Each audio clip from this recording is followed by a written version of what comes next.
Saw this on the forums looking to tag newly published products, and it's much easier to do it based on created at. So it's a little tricky to do published at because you can't query on it in the API directly. Here is a workflow we made. This is very nice.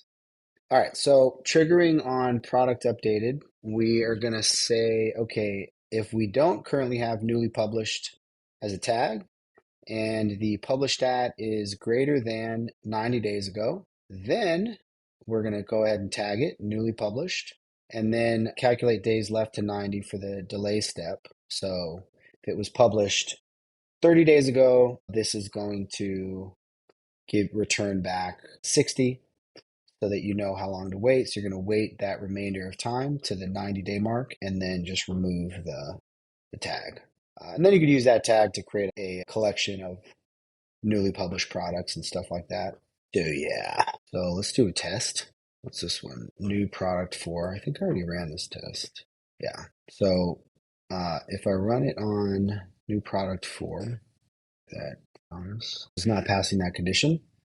So let's remove the tag and then let's jump in there.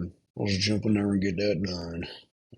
So 75 days remaining. So it's going to delay for 75 days. And then, yeah, and so there isn't, on the delay step, basically what will happen is 75 days from now, it'll pick up where it left off here within this run.